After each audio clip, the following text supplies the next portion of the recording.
Isang panibagong tagumpay ang ipinagdiwang ng isang kilalang gold jewelry business nang ipakilala nila si Sashna Laparan bilang kauna-unahan nitong celebrity brand ambassador. Kasabay ng pagdiriwang nila sa kanilang ika-21 anibersaryo sa kanilang business.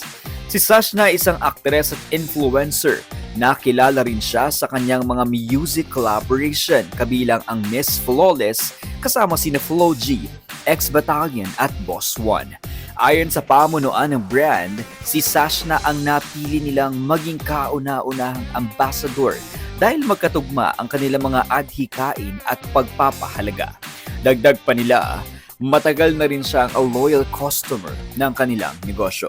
Sa panayam ng Letters in Music, ibinahagi ni Sashna na isa sa mga kaabang-abang na proyekto niya ngayong taon ay ang posibleng music collaboration nila ng kanyang kapatid na si Julia, kung saan plano nilang maglabas ng mga bagong awitin. Alam mo, pinag-uusapan namin ng kapatid ko. Kasi lagi na sinasabi sa akin, ate, kung sino-sino na nakakolab ko, tapos ikaw hindi ko pa nakakakolab, ganyan. Kasi sobrang ang busy ko nga po.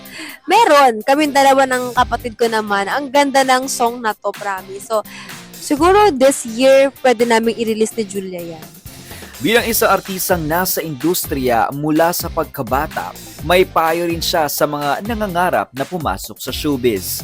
Aniya, mahalagang alamin muna ang tunay na layunin sa pagpasok sa industriya at handa ang puso at isipan sa mga hamong kaakibat nito. Nagpasalamat din si Sashna sa mga taga-suportang patuloy na sa kanya nakasama sa loob ng mahigit 15 taon. Aniya, sila ang isa sa pinakamalaking inspirasyon niya upang ipagpatuloy ang kanyang karera.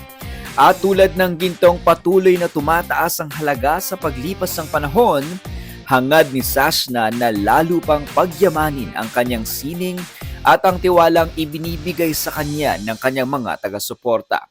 Aniya, hanggat may isang nagtitiwala sa akin, di talaga ako titigil.